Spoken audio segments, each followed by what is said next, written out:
In the middle of the 19th century, the small town of Altenbroek sat quietly between rivers and forests, a place where the world seemed unchanged by passing years. Its people lived simply, their days marked by church bells and the rhythm of harvests, but their nights often carried whispers that no one dared to give voice to in daylight. At the center of these whispers stood Clara Weiss, a young woman who seemed untouched by time. She was the daughter of a local scholar and widow, a nurse by training and a familiar figure in the town's hospital. To strangers she appeared kind, her presence calming, her beauty almost unsettling in its permanence. While others carried the visible burden of years in their skin and hair, Clara seemed preserved, ageless, a figure one could mistake for a portrait rather than a living being. The townspeople admired her service and her faith. She tended to the sick with devotion, visiting the homes of the poor and guiding the weak to their final rest with prayers whispered in hushed tones. Yet there was something in her manner that bred unease, a silence that followed her even in crowded rooms. Those who stood too long in her company noticed the oddest detail. Her reflection when seen in mirrors or in the polished surfaces of hospital trays did not match her youth. It seemed slower, heavier, older by years. At first it was dismissed as nothing more than poor light or tired eyes. But as the seasons turned, the unease grew sharper. Some swore that her reflection changed more than she did, as if the years that left others marked were gathering in her mirrored image instead. Altenbroek was not a place to entertain wild imagination. Its people feared scandal as much as they feared sin, and so the whispers lived only in silence. A shopkeeper who noticed the odd reflection kept it to himself. A mother who saw Clara's face in a mirror appear cracked and aged chose to pray rather than speak. The town, bound by fear of judgment, allowed the unease to fester beneath its calm surface. Clara herself never acknowledged these rumors. She walked with steady grace, her hands cool and steady as she held the dying, her voice even when reading from scripture. Nothing in her manner betrayed awareness of the fear that followed her shadow. But even as she tended to her duties, the air around her carried a weight that was difficult to name. In the quiet halls of the hospital, where fevered breaths rattled against stone walls, Clara lingered longer than most. She touched the patients as though memorizing the fragility of their bodies, her eyes holding them with a strange intensity. Those who survived her care could not explain why her presence left them colder than their illness ever did. The people of Altenbroek would look back on these years as the time when silence began to thicken, when ordinary life carried the faint echo of dread. They could not have known that beneath Clara's calm face and graceful hands lay an obsession that would reshape their town forever, nor that the mirrors they avoided would one day reveal horrors beyond what any of them could speak aloud. Clara Weiss had not been born into light but into silence. She came into the world in 1832 inside a dim, book-cluttered house that smelled of chemicals and burnt oil. Her father, Heinrich Weiss, was a stern scholar of the body, a man who measured life through skulls and bones. He was consumed by phrenology, convinced that the shape of the human head could chart destiny and reveal corruption in the soul. Clara's mother, Elizabeth, lived in the same house but never seemed alive within it. Pale, feverish, and sinking into decline, she grew thinner with each season until her presence was no more than a shadow in a chair. Clara learned early that love was something distant, fragile, and destined to rot. The girl was mute from birth. No word ever left her mouth, and though her father took her to physicians and priests, no cure was found. In the quiet of her childhood, she absorbed her father's obsessions without the filter of argument or comfort. She wandered past shelves lined with jars of human organs suspended in yellow liquid, their forms pressed against glass like strange, unborn things. She watched as he traced diagrams across skulls with his fingers, whispering theories of temperament and weakness. Silence was her inheritance, and from silence she built a mind sharper than anyone guessed. She did not speak, but she remembered everything. As Elizabeth withered, Clara studied the woman's body with an intensity that unsettled even Heinrich. She noticed the blue veins growing darker beneath the skin, the way bones seemed to rise toward the surface as though trying to escape. Her father drew charts, but Clara saw something different, a map of time written on flesh. She began to believe years themselves could be measured, weighed, and perhaps stolen. When her mother finally died, Clara did not cry. She stared into the mirror that hung across the room and thought her reflection looked older that day, as if it had aged in her place. Heinrich, desperate to continue his work, turned Clara into both pupil and assistant. She cleaned instruments, labeled preserved remains, and copied charts. She never resisted, never asked questions, never gave any sign of discomfort. Her silence became a tool protecting her from suspicion, concealing the currents that ran beneath her calm face. By her teenage years, she was dissecting animals with precise hands, mimicking every motion she had seen. Yet her focus was not on anatomy as her father knew it. She was searching for patterns in decay, where rot began, how skin collapsed, why some bodies seemed to crumble faster than others. Neighbors rarely saw her outside the house, and when they did, she carried the stillness of someone who belonged more to shadows than daylight. She walked without sound, her gaze lowered, her hands folded neatly. They assumed her. Muteness had left her simple-minded, a creature of pity rather than threat. But in her silence, Clara was building something cold and exacting. She was beginning to imagine how time could be studied not as a passage, but as a disease one could harvest and redirect. By her 20s, Clara had slipped into a life of service that made her seem pure in the eyes of the town. She was offered a place as a nurse at the rural sanatorium on the edge of Altenbrook, a place where the poor and broken were sent to waste away out of sight. The building was cold, built of gray stone with wards that smelled of sweat, mildew, and despair. To most nurses, it was a punishment to work there, but Clara accepted without question. In her quiet way, she seemed content to move through the dim halls, carrying basins of water, touching the foreheads of the fevered.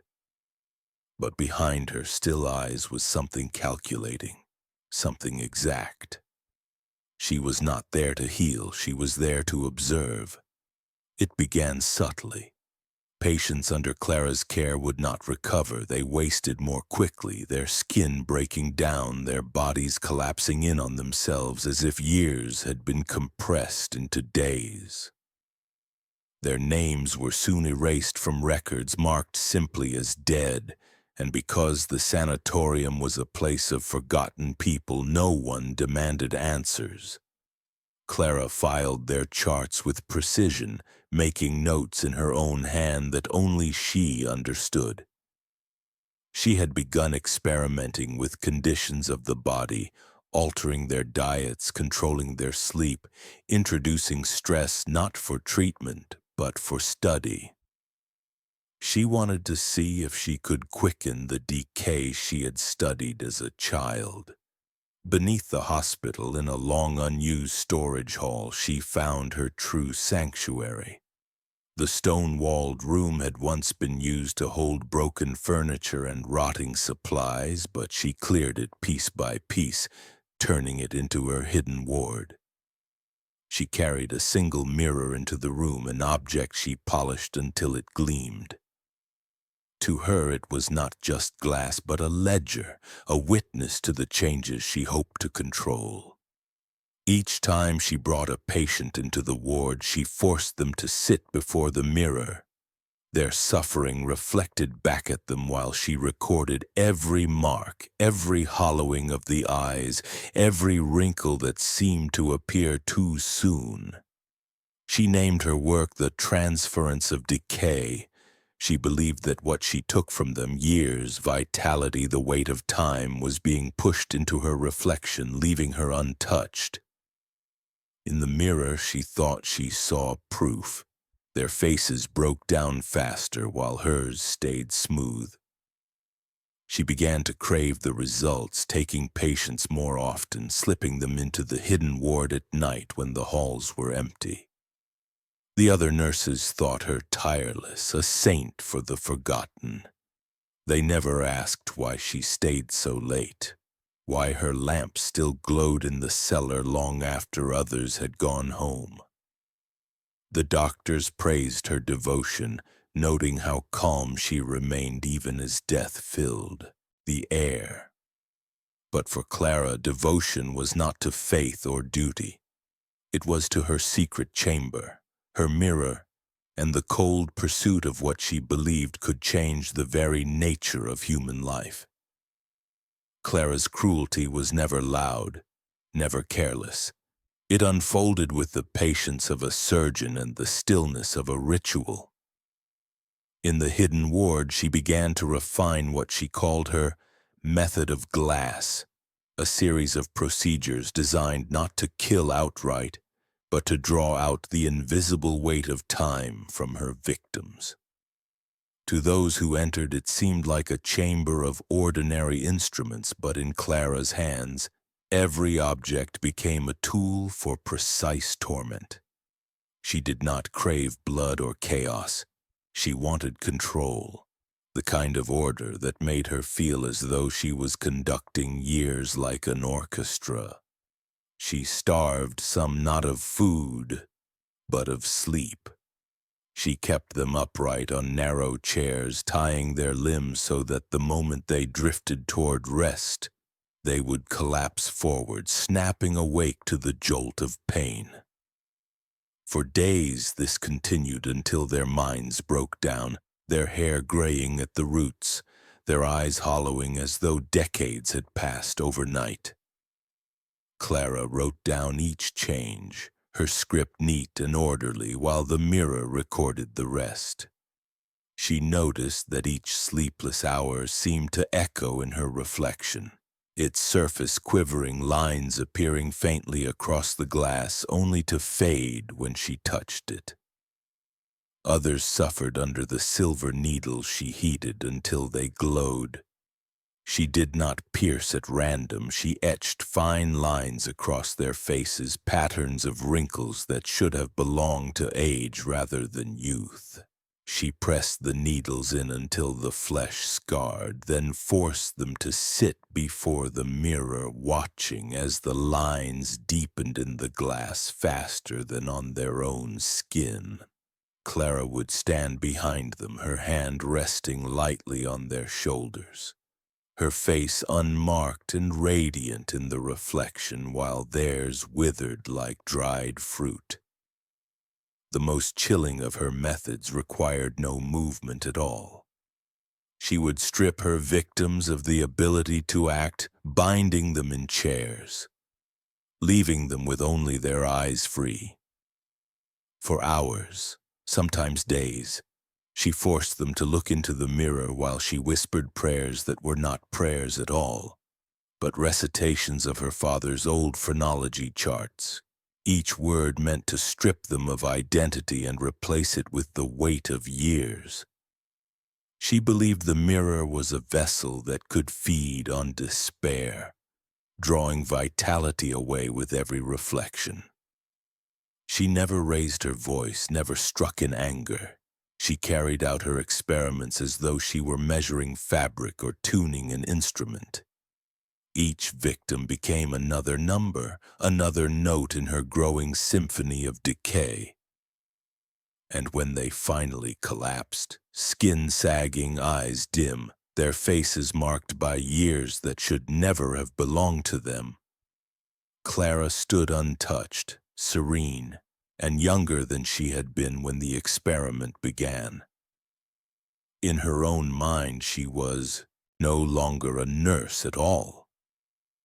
She was a keeper of time, stealing what the world gave too freely and hiding it in the silence of glass. The year Anna Brecht vanished, the town of Altenbrook stirred uneasily but without direction, for no one wanted to believe such a thing could happen under their roofs. Anna was only 19, a servant girl with pale hair and wide, trusting eyes, known for her quiet laughter that carried across market days. She had been sent on a simple errand one evening, a basket of laundry clutched in her arms as she made her way across the cobbled streets. She was never seen alive again. The family she served searched in panic. The townsfolk joined with lanterns and the church bells tolled as they combed the fields. But Clara Weiss, the woman always present when suffering called, walked among them with her lamp held high and her face unreadable. What no one knew was that Anna's path had been intercepted not by chance, but by Clara's careful calculation. For weeks she had watched the girl, noting the brightness of her cheeks, the way her reflection in glass seemed too full of life. Clara believed Anna carried years she herself could never reach. On the night of the disappearance, she led the girl under pretense of help, guiding her toward the hospital's back corridor and down into the hidden ward. There, in the silence beneath stone, Anna was stripped of her innocence in a manner that had nothing to do with desire but everything to do with Clara's hunger for time. The ritual began with mirrors.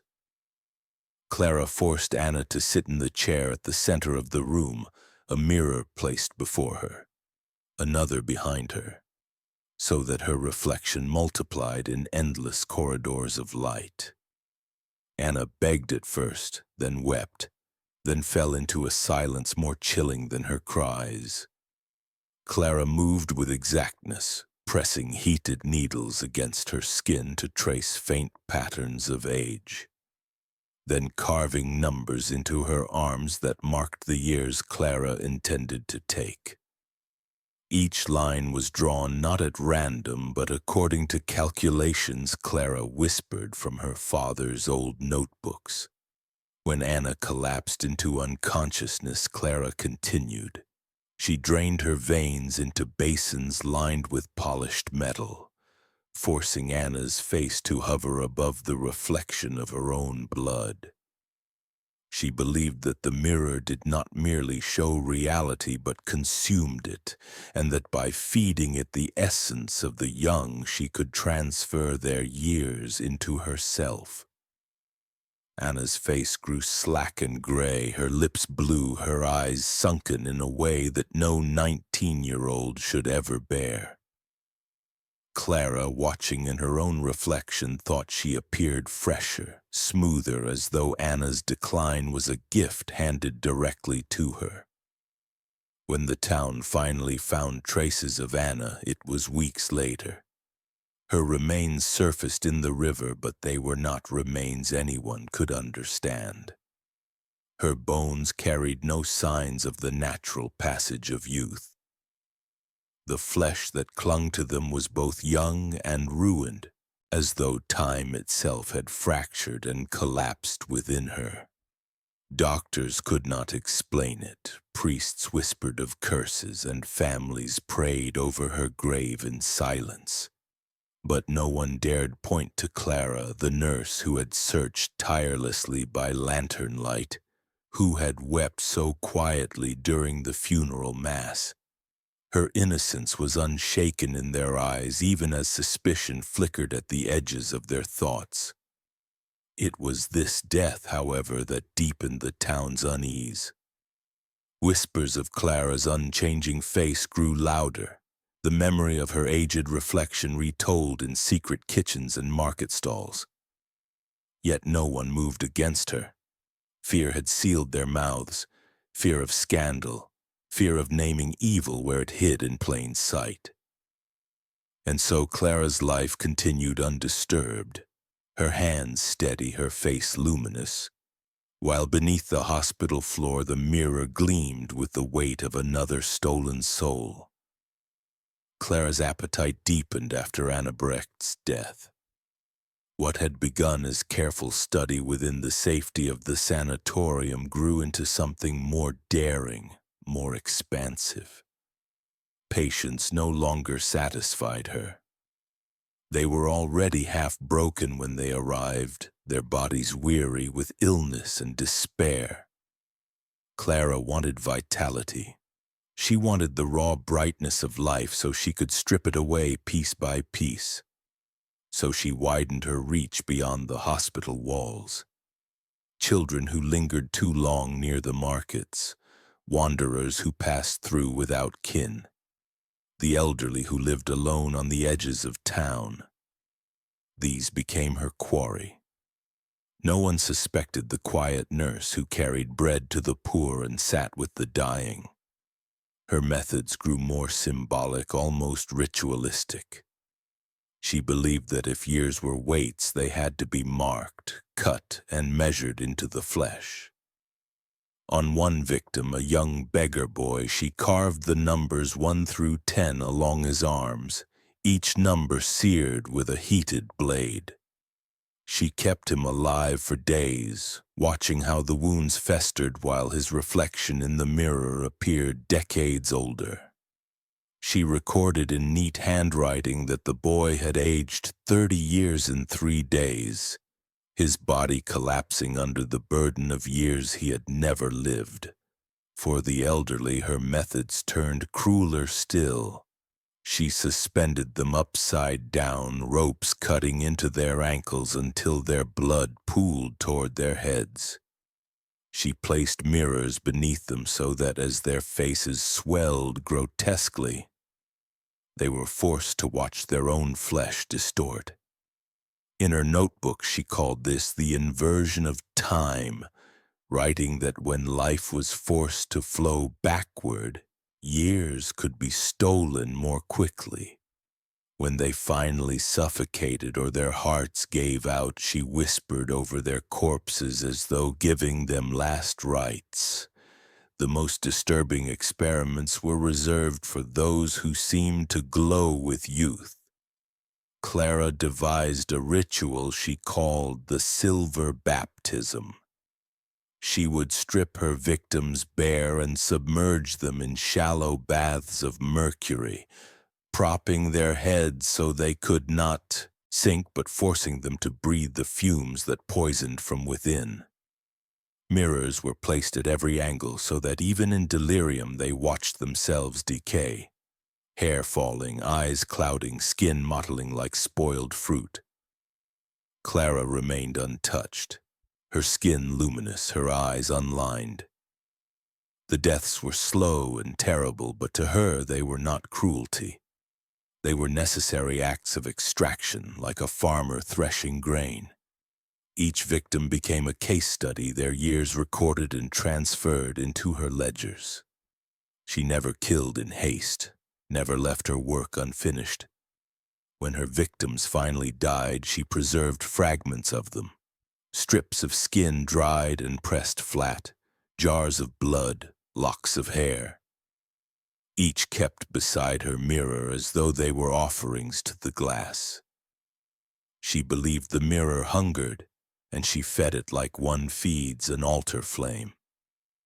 Outside her ward, Clara's mask never slipped.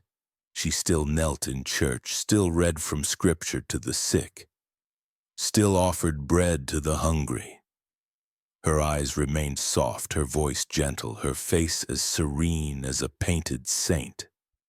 The people of Altenbrook told themselves she was a blessing, a figure of grace who had been spared the ravages of time. Only in dark corners did they whisper about the strangeness of her unchanging skin, the way she seemed younger now than she had 10 years before. But fear held their tongues. In a town where silence had already claimed too much, no one dared to speak the truth. And so Clara's rituals deepened, her cruelty sharpened, and the hidden ward filled with the echoes of those whose years had been stolen, leaving only silence in their place. By the middle years of her secret work, the town began to sense that something was wrong, though none could name it openly. Clara's home, once a modest nurse's cottage, had become a place people avoided. The windows were always shuttered, the air heavy as if it held the breath of something unseen. Those who visited spoke of mirrors that seemed to sweat with condensation even in winter, their surfaces fogging as though they were alive. Others claimed they saw fleeting shapes in the glass, faces that did not belong to the living pressed against the surface as though begging to be released. Still no one confronted her. They said such things quietly, in whispers, as though naming them might bring her gaze upon them. Clara herself seemed only to grow more radiant. Her skin was pale but smooth, her eyes clear, her movements unhurried and graceful. She no longer looked like a woman in her 30s, but like a girl of 17. The townsfolk compared her in hushed tones to a saint's relic, incorruptible, untouched by the passage of years. Yet when she passed, there was unease in the air, the kind that made mothers draw their children closer, the kind that made men avoid her eyes. The contrast between her youth and her reflection, when anyone dared notice it, was enough to feed nightmares. In the hidden ward, however, the truth was unraveling. The mirror she had relied upon was no longer obedient. Cracks had begun to spread across its surface, thin at first but deepening as though the glass itself was bearing the weight of the years she had tried to push into it. Clara polished the surface with rags soaked in oil, whispering over it like a priest tending an altar, but the fissures remained. When she gazed into the mirror, she no longer saw her serene face, but an aged version of herself. Cheeks hollow, hair brittle, eyes darkened by years she had refused to wear. She grew desperate, and her rituals turned more extreme. She took victims not just to test decay, but to feed the mirror directly. She positioned them so that as they screamed, their faces were reflected back into the fractured glass. She cut them in ways that mimicked the spreading cracks, carving lines across their skin that mirrored the breaks in the glass. She smeared their blood along the fissures, believing it would seal them. For a time it seemed to work. The mirror shimmered, the cracks softened, but then new fractures appeared, wider and deeper. The townspeople began to notice other things as well. Animals that wandered near Clara's home were found dead, their bodies twisted and aged beyond their natural years. Children swore they saw their own reflections moving when they stood too close to her windows. A young woman who delivered bread to Clara fled the house in tears, claiming she saw her own reflection in the hallway mirror. but the face staring back was 20 years older. The town wanted to dismiss it as hysteria, yet more and more people began to avoid her street altogether. Clara, unfazed by their fear, walked with the same calm grace through the market, offering smiles and nods. She seemed untouched by rumor, protected by the same silence that had shielded her since childhood. But inside her hidden ward she was crumbling. The mirror no longer reflected her control. It had begun to rebel, showing her the years she had stolen, years she could not contain forever. Still she continued because she had no other choice. Without the mirror, she was only mortal. Without the mirror, all her sins would carve themselves into her skin. By the winter of 1861, the unease in Altenbrook had grown too loud to ignore. Disappearances had multiplied. Drifters, children, even a respected parish clerk. Yet no one dared accuse the woman who still walked the streets with her saintly composure. It was not the townspeople who broke the silence, but the arrival of a stranger from Berlin. His name was Herr Lucas Adler, an inspector sent quietly by the regional authorities to investigate the mounting losses. He came armed not with superstition but with reason. A man of sharp eyes and sharper skepticism, Adler dismissed tales of mirrors and curses. He believed in records, in logic, in human cruelty hidden under ordinary lives. At first glance, Clara impressed him. She kept immaculate files at the sanatorium, her charts orderly, her handwriting precise, her face calm as she explained the high mortality among patients. Her quiet voice seemed incapable of deceit. Yet Adler, trained to notice small fractures in stories, found his suspicions stirred. Names that appeared in one ledger vanished in another. Dates of death did not match burial records. Some signatures looked too uniform, as though written by the same hand. When he pressed the other nurses, they spoke only praise of Clara, their words too polished, too rehearsed. Silence had them under its weight. Adler began to linger in the hospital corridors at night. He noticed the faint glow of a lamp still burning in the cellar long after the other wards had gone dark. He followed the echo of footsteps but found the doors locked, the keys always at Clara's waist. He questioned her gently, hinting at irregularities. She met his gaze with cool detachment, her youth unsettling, her skin unlined in a way that disturbed even his rational mind. When he asked directly about the missing, she smiled faintly and spoke of how fragile life was in such a poor town. To Adler, the answer was not denial, but a careful deflection. For the first time, Clara felt the grip of real danger. The townspeople's whispers had never threatened her. Fear kept them paralyzed. But Adler was different. He was methodical, like her, and he had no reason to protect the silence of Altenbrook. She studied him as he studied her, measuring his weaknesses.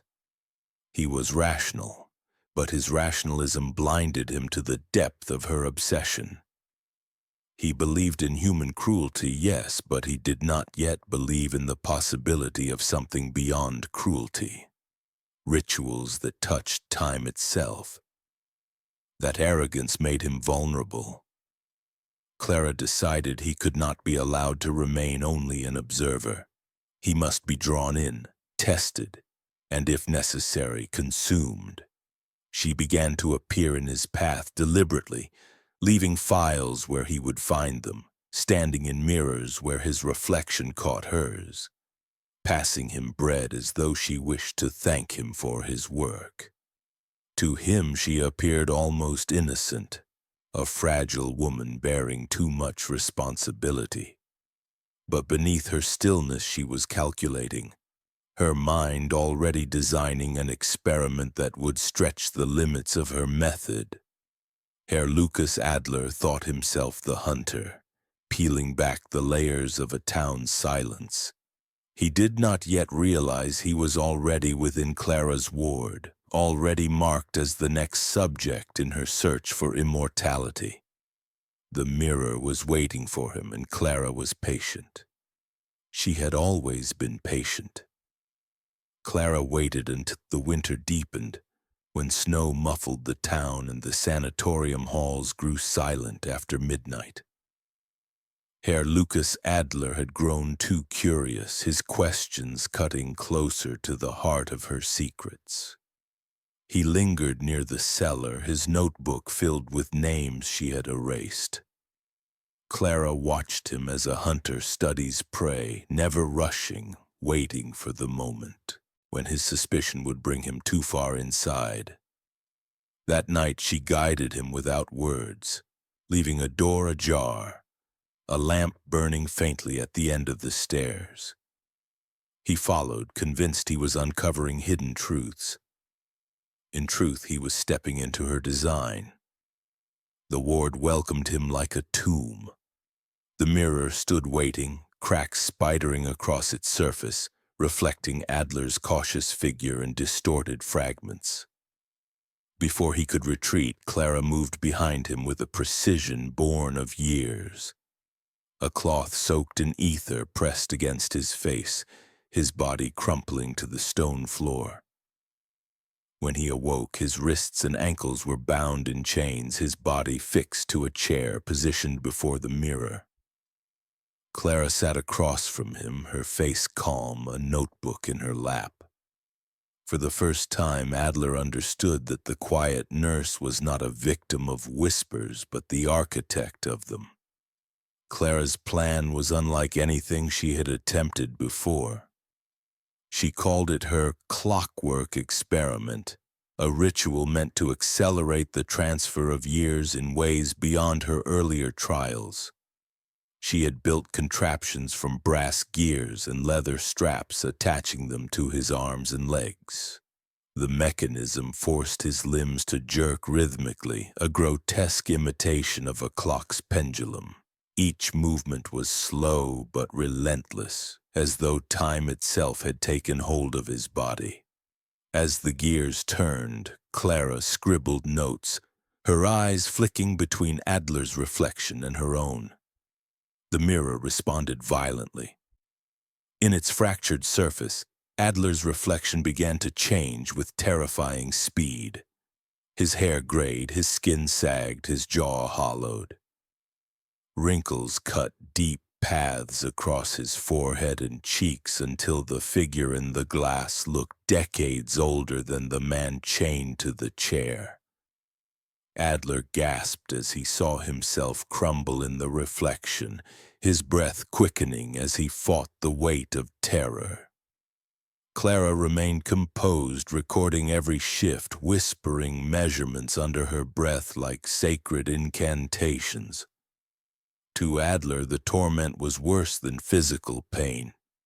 His body ached, yes, but it was the sight of his future, his death, unfolding before him that tore at his mind. He screamed, his voice echoing against the stone, demanding sense, demanding reason. But Clara gave no answer. She only touched the mirror with her hand, her face aglow with an ecstasy that chilled the air. Each cry of his only seemed to fuel her certainty that she was closer to unlocking the secret she had sought all her life. Hours passed. Adler's reflection decayed into a corpse while his living body still fought against the chains. His eyes dimmed, not with age but with horror, his mind breaking under the vision of his own end. Clara leaned close to him, studying the trembling of his lips, the sweat on his skin, the final collapse of defiance in his eyes. She recorded it all, her notes careful, her breathing steady as though she were conducting a scientific triumph. But in her mirror, something shifted that even Clara had not anticipated. For the briefest instant she saw herself not youthful but withered, older than even the corpse reflected in Adler's place. She blinked, and it was gone, but unease pricked her composure. The mirror was not only feeding, it was watching. Still she forced her hands steady, determined not to let fear poison her clarity. Adler was hers now, a specimen of time unraveled, and she would not let the experiment end before she had wrung every secret from him. Herr Lukas Adler sollte nicht mehr leben, den nächsten Sonnenaufgang zu sehen, aber Clara, in ihrer Obsession mit Präzision, ließ ihn länger leben, als sie sollte. She wanted to witness every stage, to chart each flicker of youth draining from his reflection. The experiment had left him broken, his limbs swollen from the pressure of the gears, his throat raw from screams. Yet in his suffering he found a desperate strength, the kind that comes only when death is certain. When Clara stepped away to tend to her mirror, leaving her keys too close, Adler forced his bleeding hands against the chair until the flesh tore and bones shifted out of joint. Pain was the price of escape, and he paid it. He staggered up the cellar stairs like a wounded animal, his body collapsing against the stone walls. His face was ruined, his eyes sunken, his skin pale as parchment, but he carried with him the horror he had seen. In the snow-covered square of Altenbruck, he appeared before the townspeople like a specter, chains still dragging from his wrists. His voice cracked but loud enough to shatter the silence that had bound them for years. He told them what Clara had done, what he had seen in the mirror, the faces of the lost, the rituals of decay, the false youth she wore. The crowd gathered in disbelief, torn between fear and the weight of the words. Yet Adler's broken body was proof enough. No man could leave his home whole in the evening and return by dawn aged and mutilated, unless something unnatural had consumed him. His testimony cracked the barrier of silence. For the first time, the people spoke openly of what they had seen, the sweating mirrors, the unchanging youth, the children who never came home. Torches were lit, doors broken down. The townsfolk stormed Clara's cottage, their voices trembling with both rage and dread. Inside they found what Adler had described. The cellar was no ward of healing, but a shrine of horror. Mirrors lined the walls, their surfaces cracked and streaked with blood. Tables held jars of preserved flesh and strips of skin pressed like pages of a grotesque book. Some mirrors reflected faces that did not belong to the living but to the vanished, caught in expressions of terror. Worst of all were the survivors they discovered. Hidden in alcoves were husks of people still breathing, their bodies twisted by Clara's experiments. Their eyes were dull, their hair white though they had been young, their skin folded into the likeness of the old. They did not speak. They only stared into the distance, as though their souls had been drained through the glass. The cries of their families filled the house, mingling with prayers and curses. But Clara herself was gone. The bed was untouched, her lamp still burning, her cloak missing. The mirror in the center of the cellar lay cracked beyond repair, its reflection showing not the furious crowd, but an old woman's face, wrinkled, hollow, unrecognizable. Some swore it was Clara's true visage left behind as a curse. Others said it was the mirror devouring itself. Whatever the truth, it left the townspeople shuddering, unsure whether she had fled into the forest, drowned in the river, or vanished into the glass. In the square, Adler collapsed from his wounds, his voice fading into silence. But his words had already done their work. The people of Altenbrook could never again pretend ignorance. The mask of innocence had been torn away, and what remained was a story that would haunt them through generations. Clara Weiss had walked among them as a healer, but she had fed on their silence, and now the silence was broken. In the years after Clara's disappearance, Altenbrook became a town of shadows. Though the people had stormed her home, smashed her mirrors, and prayed over the broken ward, no one truly believed she was gone.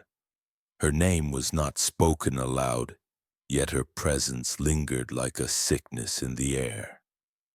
Children grew up hearing warnings whispered at night.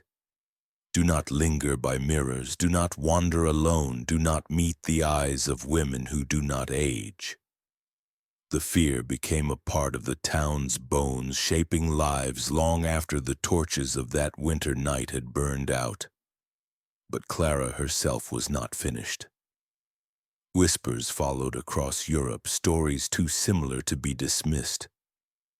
In the forests of Bohemia, villagers swore they saw a woman with pale skin and a face as young as spring. In the streets of Vienna, an assistant nurse vanished from her hospital rounds, and months later her reflection was seen in a mirror that no one dared keep. In Prague, an old surgeon confessed on his deathbed that a woman had approached him decades before, offering to trade him years of youth in exchange for blood. Each story bore her mark, though none dared name her aloud. Those who studied her notebooks, recovered from the ward and hidden away by officials, spoke of the writings with unease. The pages were filled with precise, ordered handwriting, lines upon lines describing the weights of years, the inversion of time, and the vessels of reflection. Diagrams sketched bodies not as human forms, but as containers to be drained and refilled. There were calculations, too, obsessive measurements of age against suffering. Formulas written as though years could be solved like arithmetic. To some, the writings proved nothing more than madness. But to others, they hinted at a possibility too dangerous to ignore. Could Clara have discovered something real within her rituals, some unnatural seam in the fabric of time itself? As the decades passed, her legend hardened into folklore. She was called the Mirror Woman, the Saint of Youth, the Angel of Decay. Some said she walked disguised as a nun, others that she lived among the poor as a nurse, moving on each time suspicion grew. Always wherever she was sighted, the same pattern followed. Unexplained disappearances, rumors of mirrors covered in cloth, faces that aged overnight. Some claimed to see her even as they themselves grew old, their hair silvering while hers remained untouched. The paradox of her presence, the fragility of her voice, and the eternity of her skin haunted those who believed. For the families of Altenbrook there was no forgetting. Mothers who had lost children to her shadow lived long enough to tell their grandchildren of the woman who had stolen their blood. Men who once praised her beauty died bitterly, a shame they had never spoken when they had the chance. Even Inspector Adler's testimony outlived him, his broken words repeated by priests and scholars as a warning. In towns across Germany, mirrors were covered with cloth at night, a habit born from fear that they might show something the eye was not ready to see. And yet, for all the precautions, Clara's story persisted. She was not only a memory of what had happened, but a possibility of what could return. By the turn of the century, officials no longer denied her existence outright. In closed rooms, they admitted that cases still appeared too similar to hers to dismiss. Families demanded answers, but the truth was buried, sealed in archives under the excuse of public safety. And so the silence that had protected her in life continued after her disappearance. Clara Weiss was never captured, never named in official record, never given a grave. She existed only in shadows, her years stolen, her reflection fractured, her legend moving silently from one frightened town to the next. Time passed, but the wounds Clara Weiss left upon Altenbrook and beyond did not heal. The town rebuilt, graves were marked, and prayers were said, but nothing erased the sense that something unnatural had moved among them. Officials sealed their reports, the church issued no proclamations, and families were told to accept that their loved ones had been taken by illness or fate. But silence never truly protected anyone. It only allowed her story to seep outward like water through stone, reshaping the fears of generations. In the years that followed, laws quietly shifted.